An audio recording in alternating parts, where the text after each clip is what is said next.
The Amerindian Peoples Association (APA) on Tuesday voiced concerns about alleged non-involvement of Indigenous peoples and communities in relation to the development and implementation of carbon credits within jurisdictional REDD+ initiatives in Guyana. Advocacy and Policy Officer in the APA, Nicholas Peters, during a panel discussion in New York, highlighted that projects derived from the sale of the country's carbon credits have the potential of being beneficial, but Indigenous communities are concerned about their participation, understanding, and the long-term implications for their lands and livelihoods.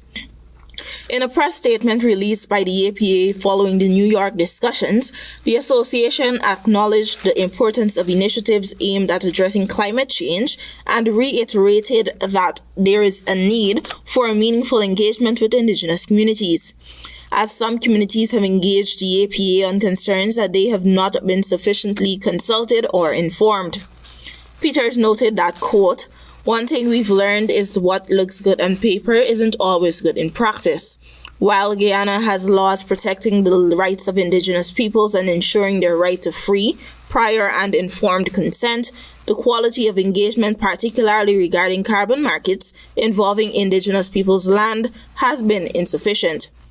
Peters, on behalf of the APA, called attention towards the wider gap between the technical framework governing REDD+ programs and experiences and the knowledge of the Indigenous communities. The organization urges the government, buyers, and international partners to ensure that Indigenous communities are consulted in all stages of project development, as the initiatives may not survive long-term without meaningful participation from Indigenous peoples whose lives and livelihoods will likely be impacted. For ATP Nightly News, I am Dacia Richards.